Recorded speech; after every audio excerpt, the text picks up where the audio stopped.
Welcome to the first episode of On the Clock of the Year. We got a special guest. We're going to talk some draft.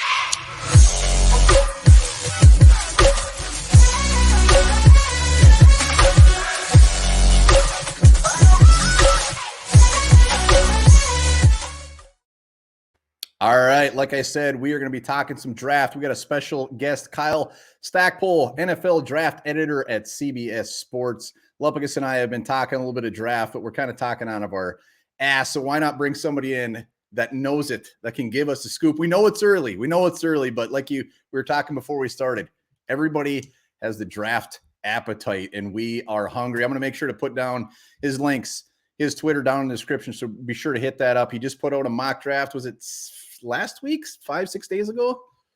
Yeah, last Friday. Yep. All right. And you will like the Vikings pick, which we are definitely going to talk about. But Kyle, like I was saying, to me, you kind of got the dream job. You get to talk draft, you get to talk NFL. Myself, I got into the draft when I was a wee young lad, when the Vikings took Gino Torretta in 93, round 7. And I was convinced that he was going to lead the Vikings to many Super Bowls because he just won the Heisman. That didn't pan out. But that's what got me hooked on the draft, is when we got Gino Torretta. So was there anything back in the day that really got you really into football, really into the draft, that sticks out? So actually I was more interested in the NFL season and everything surrounding that than I was the draft, at least growing up. I grew up in New Jersey, so I was a Giants fan. And so I really was kind of just focused on them, and even through college. But I think really when I first I started working for the Washington football team in 2019, worked there for a year and a half. And I think working in the NFL full time really gave me an appreciation for the other parts of the year and how important the offseason is, whether it be free agency or the draft. And so really those 2 years digging into who Washington was going to take with not only their first round pick, but all their picks, the more I did that, the more I enjoyed the process. And so I think that was a part of getting, this job at CBS, which I started at the end of August, an opportunity to not only cover the NFL season, but also really dig into the draft and dig in months in advance and really get a look at these prospects and how everything's changing with the Senior Bowl and the Combine. So wasn't kind of a different path than you, but we both come to the same spot, pretty involved in the draft and what we want to see happen with all these teams. Nice. Are you still officially a Giants fan, or have you just kind of spread your wings and now you're just a football fan? Yeah, so I'm still a Giants fan. My dad's a huge Giants fan, so I got to be partial to the Giants. But really, yeah, I've more just become an NFL fan and kind of just more enjoying the storylines and just enjoying greatness. It's a very journalistic answer, but the more as you cover it from a more unbiased perspective, you kind of lose that fandom. So I still got other teams and other sports that I'm huge fans of, but NFL, yeah, I'm more of just a general fan. All right. Well, speaking of storylines, when I was reading your mock draft, and here comes a spoiler alert, Vikings getting Kyle Hamilton at pick 12. My purple juices were flowing. Just the thought of that. The safety from Notre Dame, as we know. Do you feel that panned out just based off of maybe you were having teams reach? Are you going to get me overly excited and say that there's actually a chance he could fall to pick 12, or how did that really shake out? Yeah, so I don't want to get you guys overly excited, because I do think more than anything, it was just how the specific draft played out, in that you had the Giants and Washington selecting quarterbacks, and you had the Broncos selecting a linebacker. And initially going through it, I was thinking maybe the Jets would go Kyle Hamilton at number 10, but with them already picking Derek Stingley at 4, it didn't make as much sense. So I switched them to Garrett Wilson. So I think it's definitely less likely that Kyle Hamilton, who is viewed as CBS Sports number 1 ranked prospect right now, will fall to the Vikings at 12. But I definitely think it's possible, because if you think about it, you have the 3 offensive tackles that are really strong. You have the 3 edge rushers that are really strong. And you have Derek Stingley, who's strong at cornerback. And then you include Kyle Hamilton in that mix. So say you have 7 players, then you need a couple more guys to fill those spots before number 12. And I think with how premium of a quarterback he is right now, even though the draft class isn't as good, I could easily see a couple teams picking a QB before 12. I can see someone picking a linebacker. I can see someone picking a wide receiver, whether it be Chris Olave, Jameson Williams. I mean, he's hurt, but Garrett Wilson. So I think it's definitely possible, but I wouldn't go into it assuming that Kyle Hamilton is going to fall, because it's just as likely that, or it's more likely that he could end up just going to the Texans at number 3. So I know it gets you all excited. He's a heck of a player, but definitely cool off on that, and we'll see if things change down the line. It's too late. I already ordered his jersey. It's coming. So I'm going to send you the bill if he doesn't end up getting drafted. I mean, the Vikings clearly have had their luck with Golden Domers at safety with Harrison Smith. So, I mean, Hamilton, he's fantastic, but just the fact of him following maybe the next man up being in Notre Dame. So let's say he's gone. Was there other players that you really had pegged to the Vikings as far as just a good fit, good need that we should keep our eyes on? Yeah, so the Vikings are such an interesting team because you have a team that is going to have a new head coach, going to have a new GM, but they have the pieces in place where you think if they just added a couple through free agency in the draft, why couldn't they win a division title, compete for an NFC championship, compete for a Super Bowl? And so there's kind of two ways of thinking. You could think that they're going to move on from Kirk Cousins. They're going to try to trade him away. In that case, maybe they're in more of a rebuilding mode and they get rid of some of their older players, better players that they're paying more. Or you have the thinking that they're going to keep those guys. They're going to try to add a couple players at positions of need, and they're going to run it back and go for it. I'm of the thinking that they're going to go for it. So that eliminated wide receiver and it eliminated quarterback. So I was really looking at cornerback just based on the guys that are expected to be free agents this year. You have Patrick Peterson, who's a good player, but he's just an older player. And so out of those cornerbacks, one that really stuck out to me was Sauce Gardner from Cincinnati. And he's someone that I was kind of between him and Andrew Booth out of Clemson, and Booth was the more established or the higher rated prospect. I think he has a better maybe physical skill set, but you just look at what Sauce Gardner, also he's like one of the best nicknames in college football, Sauce Gardner. Heck yes. Heck yes. Yeah, it's awesome. But he's just what he was able to do at Cincinnati, 3-year starter. He didn't give up a touchdown his entire career, 1,100 snaps, no touchdowns. Same. And he's just a physical cornerback. He's confident. He plays press man. He'll play man. He's suited for man coverage, but he can play zone as well. And it's just someone that can come in right away, and he's not going to be overcome by the moment, or that he went to a school like Cincinnati because while they're in the AAC, he's not playing in the ACC or the SEC. But I think he's someone that the Vikings would really like, and someone that would really add a lot.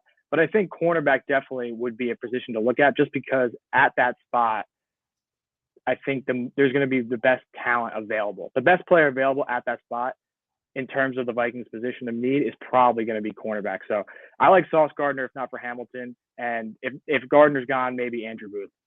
Well, you're going to be a fan favorite on the channel because everybody is talking Sauce Gardner in the comments. Anytime we put up a draft video, Sauce Gardner.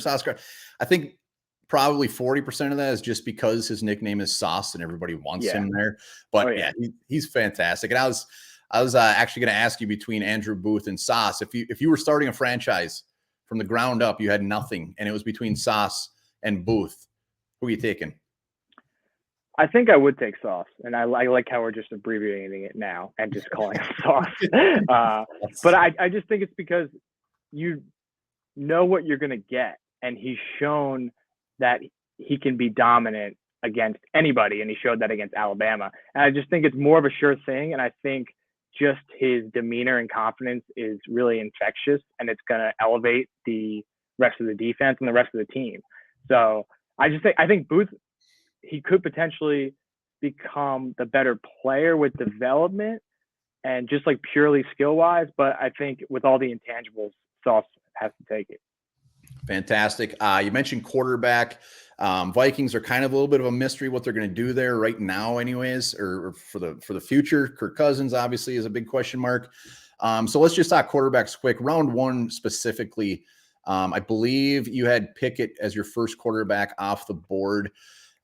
Is that how you see it shaken out? Do you see the quarterbacks just being a complete mystery come draft day? And how many realistically do you feel that could actually go in round one?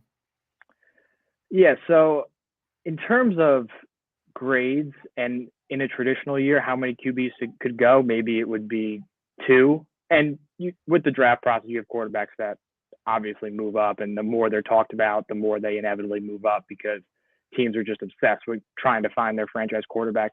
But I would say right now, I would put it at 4, and I think 2 are definite in my mind, and Kenny Pickett and Matt Corral. I think they're going to be the first 2 quarterbacks taken. Malik Willis out of Liberty is such a interesting prospect because a team might just fall in love with his skill set and his potential that they, similar to Trey Lance, but Trey Lance was further along, in that they might view that it's worth taking him in the top half of the first round or the top 10. And then you have 2 other guys, Sam Howell from North Carolina, who was supposed to, I think he was the betting favorite to be the number 1 pick, him or Spencer Rattler, before the year. And then you had people saying he should go back to school.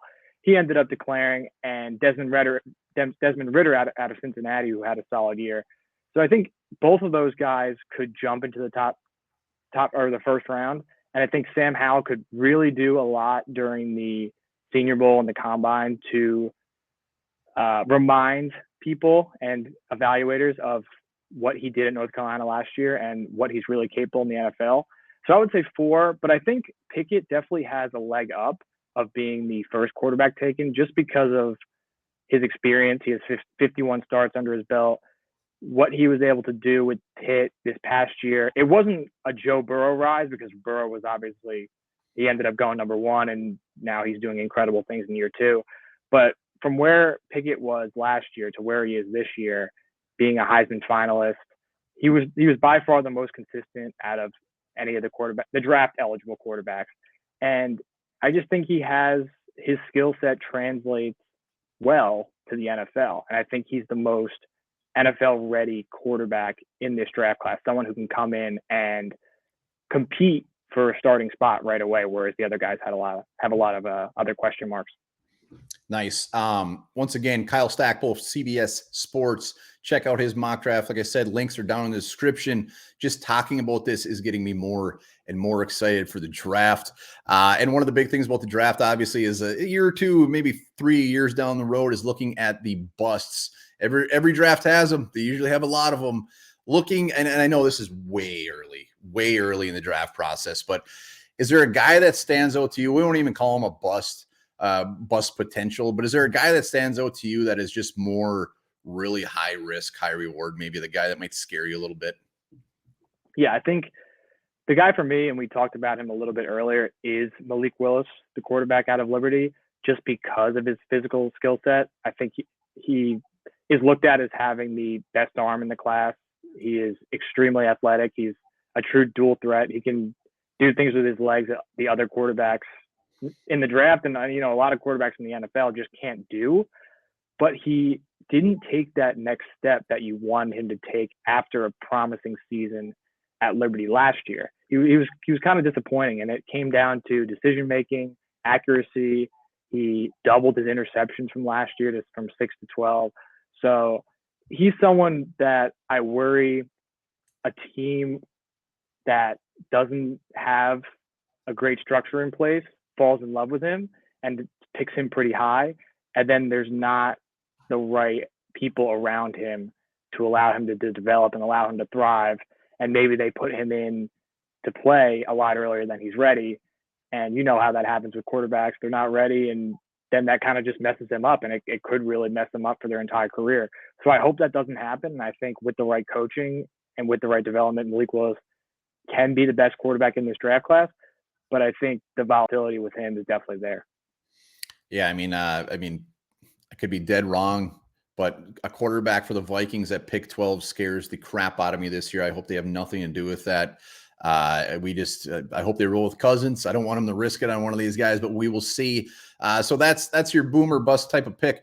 How about sleeper wise? I mean, every time around Combine, every time around the Senior Bowl, East West Shrine, all of a sudden this guy pops up, seems like out of nowhere. Who's a sleeper on your list that you're looking forward to seeing? Yeah, so I'm going to go with another quarterback. And for people that are casual college football fans, don't watch it every weekend, they probably don't know who this guy is. So it's Western Kentucky's Bailey Zappi. And he was a player that last year, he played 4 years at Houston Baptist, Division II school. He put up big numbers, but Division II. He decided to transfer to Western Kentucky, I believe, because his head coach moved there. And in one season, he had basically the best statistical passing numbers in college football history. Set the single season yards mark at nearly 6,000 passing yards. He passed Joe Burrow in the bowl game with his 60-second touchdown pass. And he's just someone that he's only been playing against Division I competition for 1 year. And granted, it's been at a lower tier conference, a non-Power 5 conference. But I think the numbers really speak for itself. And I think he's someone specifically that's going to go to the Senior Bowl where he's playing against better defenders, but he's also playing with better skilled players on offense, and he's going to show out. His arm's not great, and that's why at CBS and other places he's more of a fringe top 100 guy.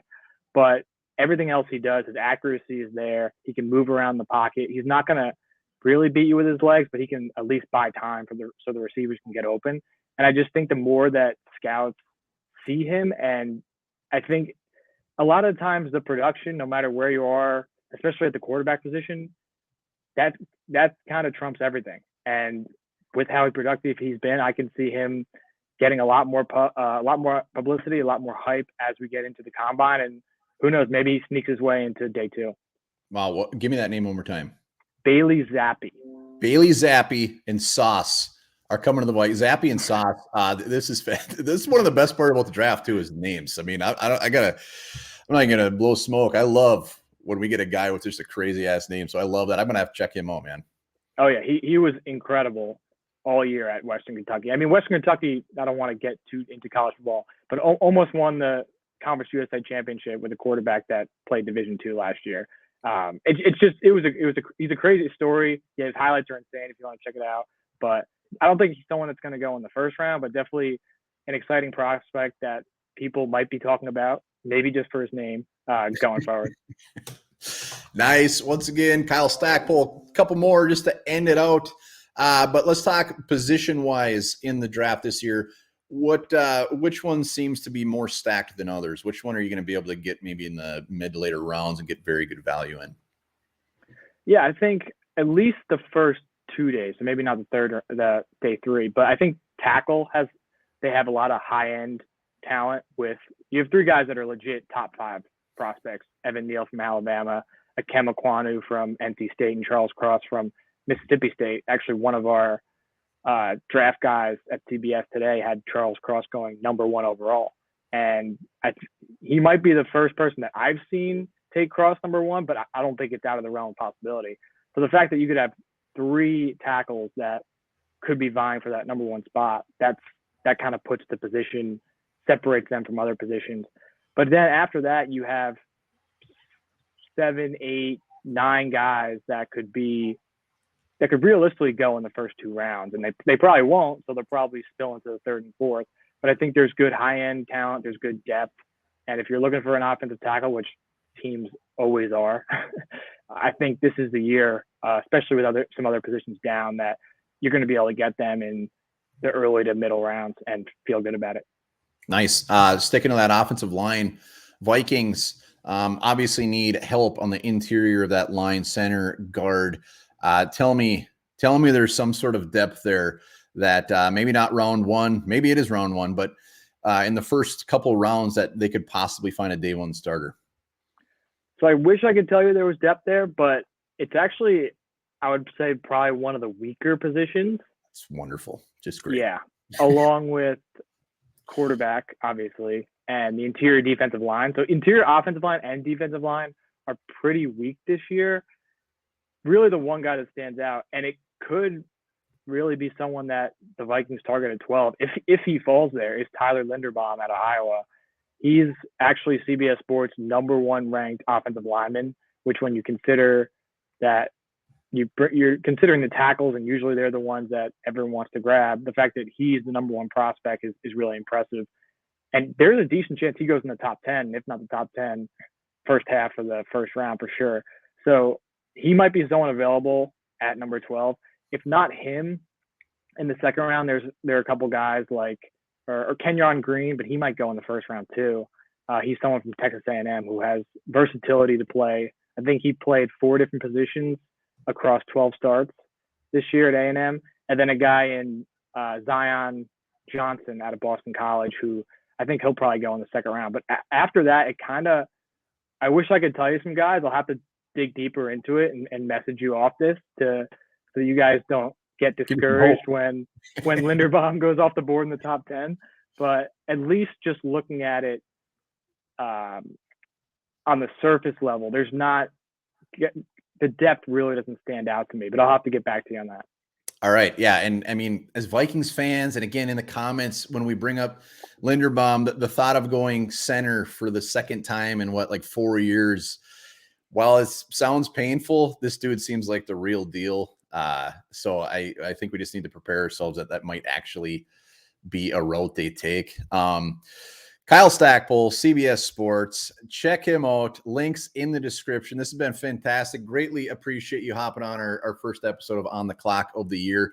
Before I let you go, I got to know one thing. When you're doing mock drafts, do you go into it with the mindset that you think of what the GM and that team might do, or do you go in with it what you would do? That's a good question. I think it's a combination of both, but I think for me, it's more of what I would do, but you definitely have to take that into account because, for example, this is a example of me thinking of what I would do versus Miami. So Miami, they've had a terrible run of trying to draft offensive linemen in the first round the past couple of years, but there's going to be some good tackles there when they pick. And I ended up going with wide receiver just because I think they've tried it. They're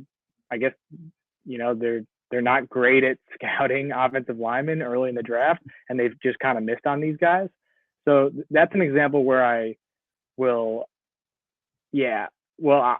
think about it myself, but I guess it just depends. I think you want to try to do it justice for the fans. You want to think of it as you're the GM because you're not the one making the decision.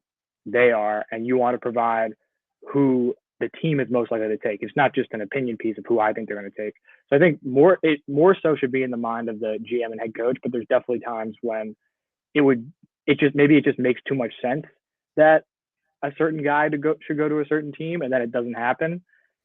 And that certainly happens too. But we also don't know as much as the GMs and the head coach, and they're talking to these guys all the time. They're the ones spending countless hours doing their thing. So it's an interesting question, but yeah, you try to base it off of the GM, which makes it really hard now that there's a couple 8 teams looking for a head coach, four teams looking for a general manager. So I do think once those are, and I think a story series we'll actually have coming up on CBS is when those GMs are hired, we're going to look at how is that going to affect the team's draft? Are they someone who looks, at offensive lineman in the top 10 or what have you? And I think that's going to be very insightful for us as draft analysts looking at, okay, not only who's the best available and what the positions and needs are, but what are these guys good at scouting? What have they done in the past? And what to try to predict and help fans think what they're going to do in the future.